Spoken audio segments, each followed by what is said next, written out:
Si las malas rachas van unidas a una reflexión sensata, se pueden extraer de ellas las mejores enseñanzas.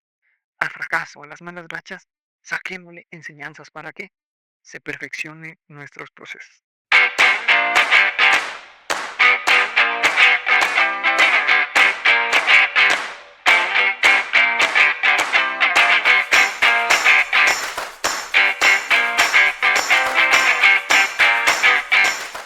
Hola amigos, ¿cómo están? Bienvenidos a este su podcast, Un sueño en mano, el podcast de los soñadores, de los locos, de los que nos atrevemos a pesar del que dirán y nos levantamos a pesar de cada fracaso. Este es un espacio de crecimiento personal porque recuerda que tu éxito será tan grande como tú lo seas.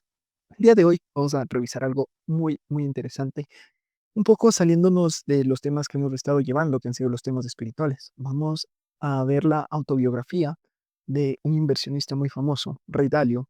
Es muy conocido por ser el que más beneficios sacó en la crisis del 2008, ¿no? Cuando todos perdían, cuando muy pocos ganaban, él es el que más pudo ganar. Y esto se debe a sus principios, y de hecho así es como lo llama a su libro, Principios. Vamos a ver un poco de qué se trata esto. Mi éxito en la vida ha tenido más que ver con que sé cómo lidiar con lo que ignoro más que con mis conocimientos. Va un poco por ahí, ¿no? En saber cómo aprender. Principios, nos dice, son una colección de recetas para el éxito. Saber cómo debo actuar en las distintas situaciones. Toda la gente con éxito se comporta siguiendo principios que le ayudan a obtenerlo, aun cuando su campo de excelencia varía enormemente y en consecuencia también irán variando sus principios, sea que sus principios estén plasmados en papel o que sean más bien que lo tengan naturalmente. Nos dice que todas las personas tienen principios, sean conscientes o no de que los tienen. El primer principio para él nos menciona aquí en esta introducción, y es muy interesante porque nos dice, piensa por ti mismo para decidir, uno, lo que quieres. Es muy importante saber lo que quieres. Dos, saber lo que es verdad, tener tus creencias, tus valores, definir tu moral. Y tres, lo que has de hacer para obtener el uno, ¿no? Lo que quería. Entonces, saber lo que quiero, saber mis valores y saber mi plan de acción para obtener lo que quiero a través de mis valores. Es una rueda de autoconocimiento muy importante para empezar los planes en la vida, ¿no? Las metas que se tengan. Los principios, ¿por qué se dieron? Nos dice que los principios se dan para evitar cometer una y otra vez los mismos errores. Creo que la clave del éxito consiste en saber cómo tener grandes ambiciones y cómo fracasar bien, experimentar fracasos dolorosos, muy didácticos, sin llegar a una derrota que te deje fuera del juego. Muchos de los libros en los cuales nos hablan personas de éxito, nos empieza diciendo aquí también que el fracaso es parte del éxito. Más bien que hay que encontrar la manera en la cual el fracaso sea parte del proceso y aprender de él para que no nos deje fuera del juego. Objetivos ambiciosos es el primer paso. Él nos habla de una rueda circular, ¿no? Fracaso. Por ahí vamos a fracasar, aprender los principios, mejorar y después obtener objetivos más ambiciosos. Es una rueda de crecimiento, una espiral que nos puede ir llevando al éxito, ¿no? Objetivos. Fracasar, aprender de ese fracaso, mejorar y ponerse más objetivos. Es decir, la rueda en espiral podrá ir hacia arriba. Los errores. Hay que ser muy humilde para tener estos principios porque nos dice que tenemos que pasar del sé que tengo razón a cómo me aseguro de que estoy en lo correcto, cómo sé que tengo razón. Tomar decisiones ponderadas por credibilidad. De aquí viene, ¿no? Lo que decimos, la humildad. Aprender también a ver por los ojos de los demás es muy importante. Así que esto nos va a llevar a saber actuar a partir de principios y a sistematizar ciertas tomas de decisiones para que no nos gane el ego o las emociones. Tener los criterios de la vida sistematizados casi como algoritmos. Es el secreto que a Ray Dalio lo ha llevado a este éxito. Y vamos a ver cómo ha sido un poco su vida para llegar a esto. ¿De dónde vengo? Nos dice, la llamada a la aventura. Ray Dalio era un chico con mala memoria que le costaba mucho seguir las instrucciones.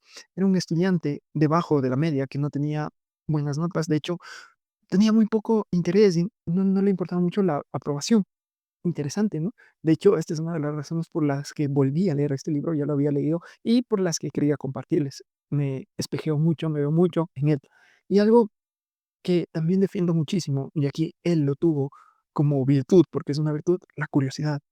entender las cosas por cuenta propia era algo que él trataba de hacer. Era algo que hoy día estamos haciendo aquí y que de hecho es lo que nos puede llevar a muchos conocimientos, a muchos resultados, pero lamentablemente hoy en día el sistema educativo está matando mucho, mucho, mucho la curiosidad. Están señalando con un dedo qué es lo que tenemos que aprender y enfocándonos mucho en los exámenes, ojo, que son muy diferentes a las evaluaciones. Eso como paréntesis. A los 19 años, cuando él tenía 19 años, muere su madre. A partir de los 8 años, él ya buscaba formas de trabajar, de tener sus propios recursos, ¿no? Repartía periódicos, despejó la nieve de los patios, hacía de caddy, lavaplatos, le ayudaba a reponer los productos en tiendas. Entonces, se daban los modos para tener sus propios recursos. Las primeras acciones que él llega a comprar son las de Northwest Airlines, y cuando él las compra, la decisión la toma porque estaban en menos de $5 por acción.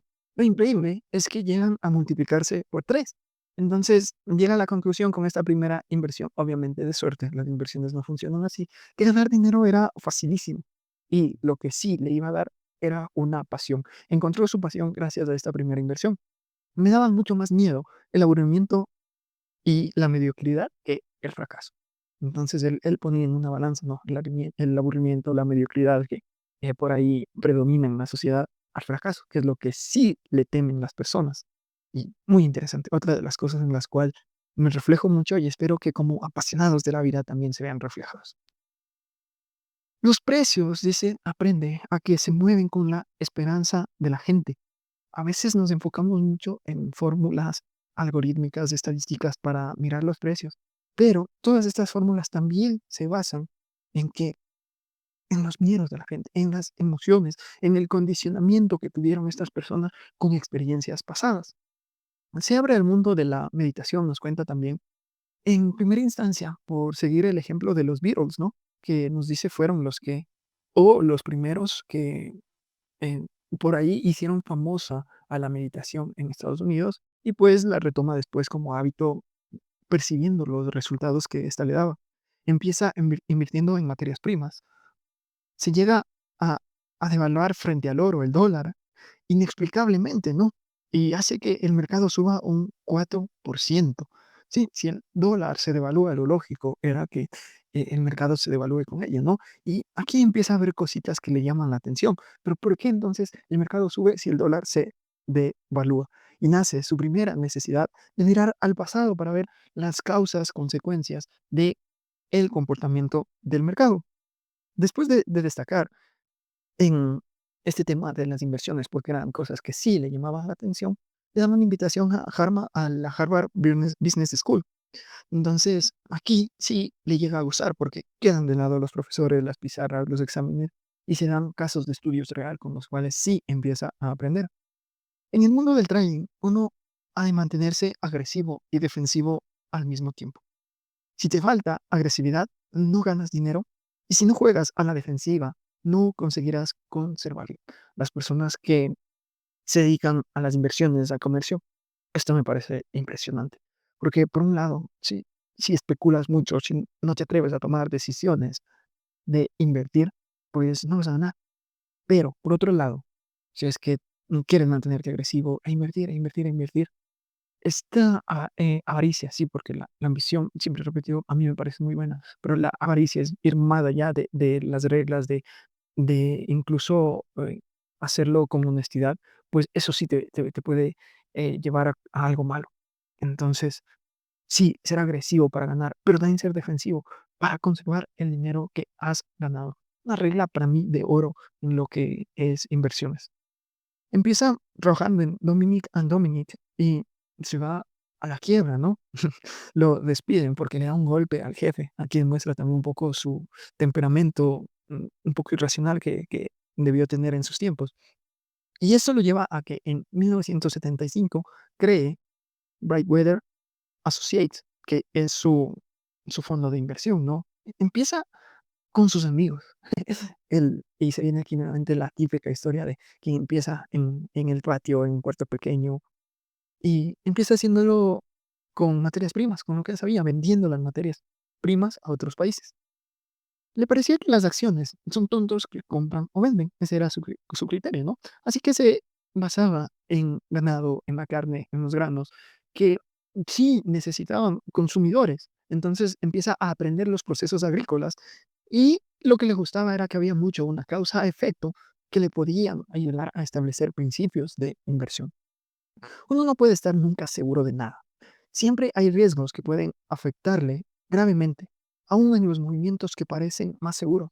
Así es que siempre es bueno dar por sentado que habrá alguna pérdida. Igual, otra regla de oro para mí en el tema de inversiones. No todo va a ser ganancia siempre, sino que por ahí habrá pérdidas. Lo importante es hacer que las ganancias sean mayores a las pérdidas. Observaciones diarias en Bright Weather hace que le contraten para dar asesoría la gente de McDonald's y gracias a sus observaciones les ayuda a establecer las nuggets de pollo en McDonald's, ¿no? Y fijar el precio a los productores, porque como el precio era variable en cuanto a esto, las nuggets no tenían un establecimiento de precio tanto para el cliente final como para eh, a cuánto debían venderle los productores a McDonald's, ¿no? Entonces, en base a sus estudios, sus observaciones, sus principios, él resuelve con una ecuación cómo debía ser y hace que este producto se dé en McDonald's. La inflación, la crisis en 1971, cuando se retiró el oro como el, el resguardo que tenía el dólar en los bancos centrales, pues hace, ¿no? Esto, la consecuencia, de hecho, de esta acción de que retiren el dólar como respaldo, el oro como respaldo del dólar, crea inflación y crisis. La plata, nos dice, se empieza a fijar en la plata. Y en ese entonces tenía un valor de 1.29 y la compra, se fijó la compra y sube hasta $10. Es más o menos un 7, 8x, ¿no? Y se sale con esto, teniendo un 700, 800% de ganancia. Y vuelve a subir hasta $50, lo que causa arrepentimiento. Sin embargo, en estas fluctuaciones vuelve a caer hasta los $11. Entonces, lo que aquí nos quiere indicar es que en el trading, en las inversiones, siempre existe el momento justo. Paul Coleman es alguien que va a ser muy importante y lo menciona, ya que se hace socio y amigo, incluso entre sus familias se hacen muy amigos. Predice una depresión, empieza a irle muy bien en trading y predice una depresión, la cual no se llega a dar y esto le lleva a perder prestigio y también le lleva a la quiebra. Cuando su fondo de inversión iba creciendo, pues tiene que despedir a la gente y el fracaso es una lección muy grande para él de la humildad. Contrarresta lo que nos decía en la frase anterior, su agresividad empieza a también a preguntarse cómo ser pasivo. Y aquí empieza ya lo que decíamos al principio, pasar de tengo razón a preguntarse cómo sé que estoy en la razón, que estoy en lo correcto. La empresa la empieza a ver como una meritocracia, que es un punto medio entre la autocracia en la que solo yo doy las órdenes como jefe, como dueño, a la democracia en la que todos opinan, todos tienen derecho. Y sí, todos tienen derecho, pero si es que tu criterio tiene buenas bases, buen análisis, entonces el mérito de eso va a estar por encima tanto de la democracia como de la autocracia.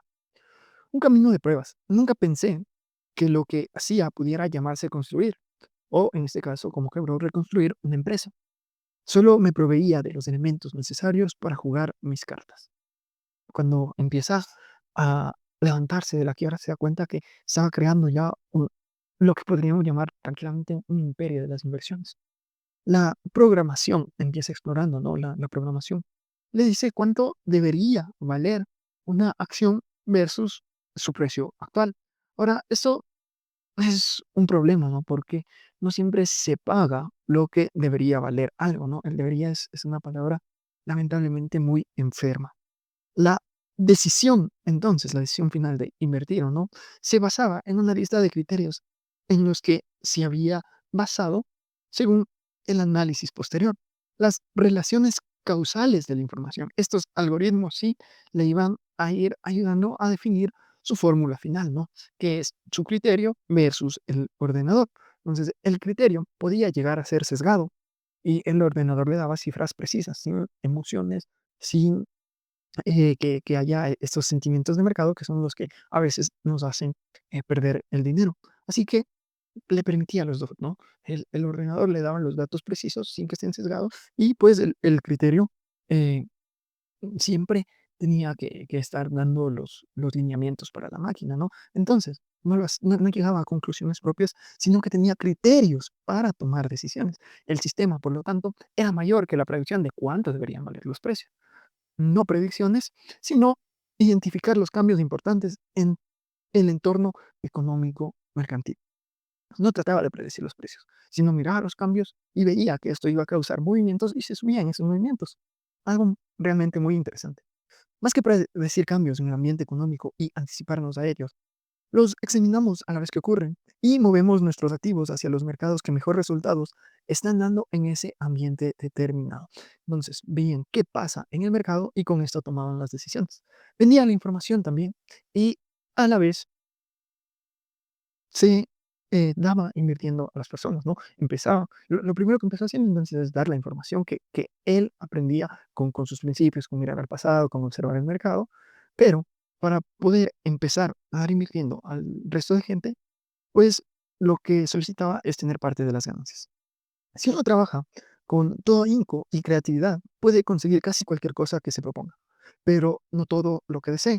La madurez reside en la capacidad de rechazar buenas alternativas para perseguir otras aún mejores.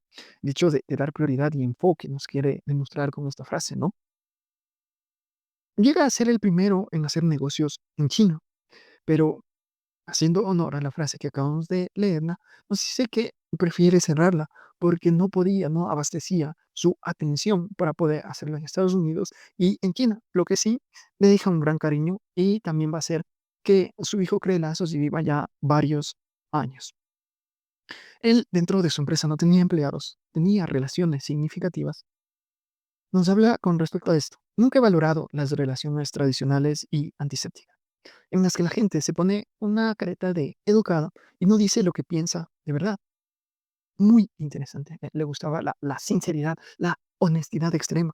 Y sí, le gustaba que las personas trabajen por una misión y no por un sueldo. Trataba de que las personas que iban entrando a su empresa en crecimiento tengan este enfoque.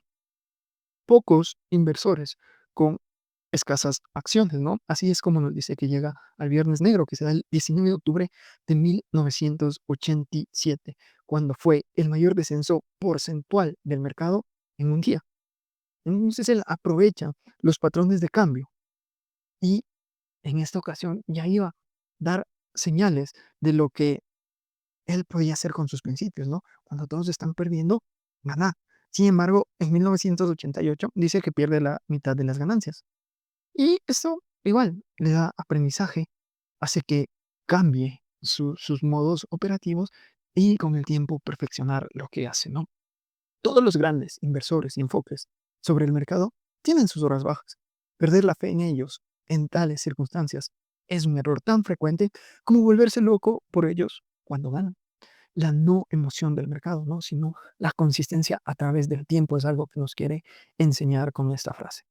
La emoción son reacciones a corto plazo, nos dice, pero en el mercado hay que pensar a largo plazo. Si las malas rachas van unidas a una reflexión sensata, se pueden extraer de ellas las mejores enseñanzas. Al fracaso, a las malas rachas, saquémosle enseñanzas para que se perfeccione nuestros procesos.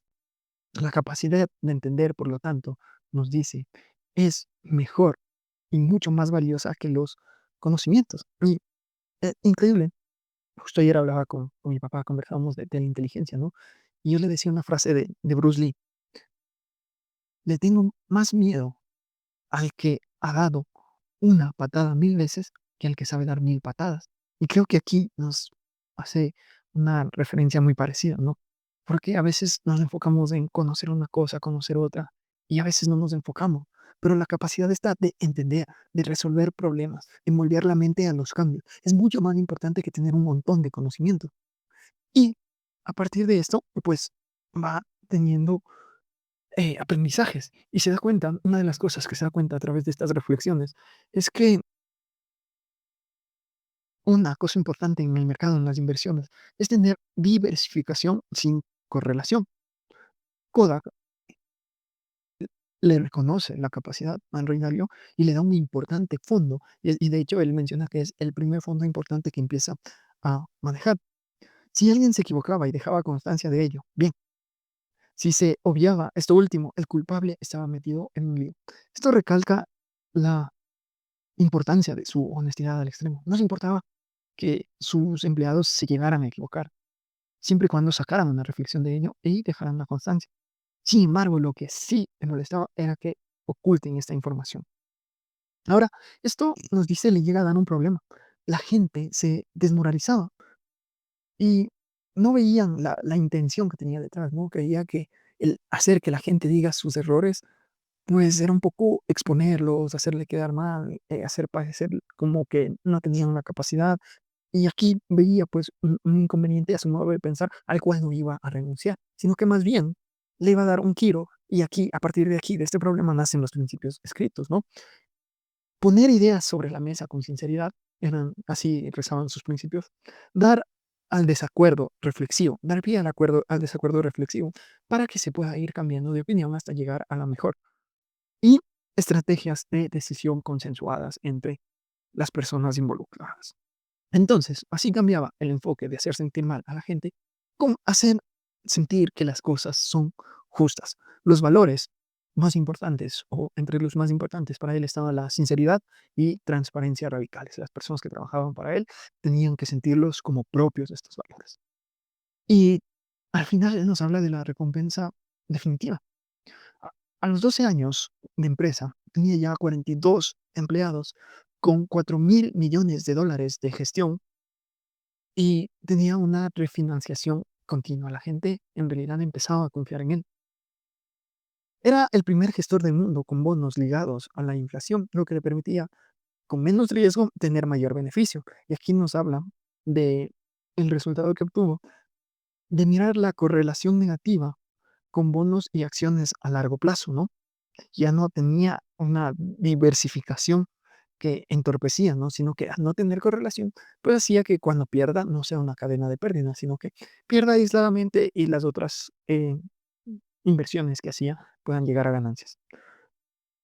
Llega a ser tan importante esta estrategia que da asesoramiento para la creación de los bonos del Tesoro de Estados Unidos. También crea una cartera todoterreno a partir de la idea que en su mente daba vueltas de cómo hacer para dejar un fondo de protección a su familia, ¿no? Los principios, empieza a tener principios para cada situación, contratar, despedir, decidir, en fin, cada una de las situaciones que iba pasando en su empresa. Empieza a hacer pruebas también con las evaluaciones psicosométricas. A partir de un indicador de Myers-Briggs, que describe las preferencias, ¿no? Y empieza a ver a los empleados como unos cromos de béisbol, ¿no? Donde les daba puntuaciones técnicas para las diferentes tareas que tenían la capacidad de realizar. No hay mejor catalizador para el aprendizaje que el miedo y la necesidad, nos dicen. Algo muy interesante que saca de sus días de crisis. Eh, Llega a tener más crecimiento, ¿no? Con 738 personas, entre ellas 14 jefes. Y se ve en una de las que nos han comentado los grandes empresarios, es un reto importante, la necesidad de delegar. El mayor éxito que puedes lograr como jefe es dirigir a otros para que hagan las cosas bien sin ti. El mayor reto. Por debajo está que hagas tú bien las cosas personalmente y aún más abajo que las hagas mal. Nuevos retos con la empresa ya grande, ¿no? Los principios en la crisis del 2008 ya tenían una, unos resultados impresionantes, ¿no? Y es lo que le hace que le ayuden a ver mejor las cosas en estos momentos que lo que hizo JP Morgan con la aceleración de la economía, el modelo de la Reserva Federal de los Estados Unidos y que el Fondo Monetario Internacional. Y aquí nos habla de algo muy importante, ¿no? Que es muy distinto, la economía y las finanzas, porque los inversores piensan de manera independiente, prevén los acontecimientos que aún no han tenido lugar y ponen en juego en sus apuestas dinero real. Mientras que los economistas, los políticos, reaccionan ante las situaciones que van sucediendo y nos dice que esto es o fue la clave para tener grandes ganancias aún en la crisis. En el 2010 registra sus mejores beneficios históricos, dando como resultados en sus dos fondos alfa, perdón, entre el 45 y 28% de ganancias y en su todoterreno un 18% de ganancias. Con respecto a la inteligencia artificial, que fue uno de los pioneros en su uso, a mi parecer, la gente adecuada, en colaboración consigo mismos y con la informática, es la clave del éxito, lo que él mantuvo, ¿no? A partir de sus principios. La, el criterio más los algoritmos, la informática pueden llevar a tener grandes resultados. Nos habla después de que ha logrado todo este éxito, que para él era importante devolver la recompensa a la vida y que existen tres fases en esto, ¿no? En la vida. El aprendizaje, cuando dependemos de los demás, cuando estamos construyendo. El segundo nos dice que cuando los otros dependen de nosotros mientras trabajamos. Y el tercero, que era lo que quería llegar a lograr con el hecho de delegar, cuando ya nadie depende de nosotros y podemos disfrutar de la vida. El 2011 es cuando decide finalmente dejar sus funciones y mientras la empresa aprende a andar sin él, pues convertirse en un mentor. Para poder que los demás asimilen sus criterios, sus funciones, empieza a hacer lo mismo que hizo en las inversiones. Mira al pasado y se da cuenta de las causas, consecuencias. En este caso, no de las situaciones, sino es lo que él llama los artífices. Las características de grandes líderes como Steve Jobs, Bill Gates, Andrew Carnegie, en fin, una variedad muy amplia de líderes, ¿no? Que piensan por su propia cuenta y no permiten que nadie se interponga entre ellos y sus metas. Esa es una de las características que nos dice tenían cada uno de estos líderes. También tenían esquemas mentales sólidos. Aparte, voluntad, pasión, excelencia. Creo que por aquí va una de las razones por las cuales quería compartirles esto, ¿no? Porque debemos vernos reflejados en estos líderes para ir atrás de nuestras metas, tener estas características, ¿no? Son extremadamente tenaces, nos dice, pues la necesidad de alcanzar su visión es mayor que el dolor que experimentan en su lucha. Aparentemente, estas personas, estos líderes, no tienen ningún interés por los demás. Aparentemente, ¿no? Son aislados, viven en su propio mundo, no siguen las reglas de la sociedad y, sobre todo, no están en ánimos de complacer a los demás. No entran dentro del estatus social. Así que esto los hace ver como egoístas. Bueno, está muy bien, sí, son egoístas porque eh, tener ego, ojo, hemos concluido mucho esto, está mal. Ahora, dejar que el ego pisotee a los demás, eso sí está mal. Pero tener eso, ¿no? Que nos decía, pensar por la propia cuenta e ir atrás de las metas, uf, de hecho, es mucho más beneficioso para la sociedad por los resultados que si no se reniega en la lucha, se va a tener. Y al final se va a tener un cambio visual más amplio y al final llegar a eso, ¿no? A devolver la recompensa, la relación con otras mentes brillantes y cuestionar. Empieza también a poner principios a sus relaciones por la forma de ser y los resultados que producen, nos dice, eran los condicionantes para él mantener relaciones. Nada es más importante que comprender cómo funciona la realidad y saber cómo afrontarla. El ánimo con el que emprendas este proceso marcará la diferencia. La vida es igual a un juego, nos dice. El problema es igual al acertijo de juego. Y resolver es igual a ir marcando principios. Más recompensas te va dando niveles cada vez más altos. Eso un poco en cuanto a su autobiografía. A partir de aquí nos empiezan a compartir sus principios personales, ¿no? Porque él marcó principios personales, principios de inversiones, principios de trabajo, y el resto del libro se trata de compartir. Y bueno, para mí hasta aquí lo importante, ¿no? Porque creo que a partir de aquí los principios, como nos decía, deben ir en pos de lo que queremos a partir de nuestros valores y lo que estamos dispuestos a hacer para conseguir todo esto. Un poco, por, compartir, nos dice que hay que ser hiperrealista, tener los pies en la tierra, este es, dentro de su primer principio, lo va desglosando, ¿no? Tener una comprensión acertada de la realidad, lo que nos decía, salir de la matriz para ver cómo en realidad es la realidad. Y nos habla, en sus palabras, de un nivel alto de conciencia, ¿no? Tener la mente radicalmente abierta es clave para poder corregir los errores, ¿no? Y Einstein lo decía. loco, realmente loco, es aquel que hace lo mismo esperando otros resultados. Tener sinceridad y transparencia. Recordamos que este era de sus valores que base para él. Observar la naturaleza para comprender la realidad. Sabio, muy sabio. Si recordamos aquí, pues en episodios pasados, la ley de Hermes nos dice, como es arriba, es abajo. Aquí, en sus palabras, y tal vez sin haber leído el Kybalión, que es donde está esto, nos dice, solamente a través de su experiencia, ¿no?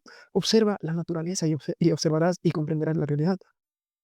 No te obsesiones con tu visión de cómo deberían ser las cosas, cuando aprenderás cómo son en realidad. La evolución es el mayor logro y la mayor recompensa que puede haber en la vida. Entonces, el sentido de observar las cosas como es cambiar y moldear la mente, moldear la personalidad para adaptarse. Entiende las lecciones prácticas de la naturaleza, ¿no? Y dale contexto a la realidad. Opera a favor del todo y no de mí como individuo. El dolor más la reflexión es igual al progreso. No se puede evitar el dolor, nos dice, sobre todo cuando persigues objetivos ambiciosos. Si no fracasas, es que no estás forzando tus límites. Y si no haces esto, no maximizas tu potencial. Me voy a quedar con esa frase, invitarles a leer este libro. Y pues si quieren pues, saber más al respecto de los principios personales de Ray Dalio, ahí se los dejo. Realmente muy recomendado, muy inspirador. Nos deja muchas de las cosas espirituales que hemos estudiado de manera muy práctica, de manera muy experimental. Y esto es valioso porque a pesar de que no en las mismas palabras, sí vemos que llegamos a muchas conclusiones similares. Espero que les haya aportado mucho valor y nos vemos en el siguiente episodio.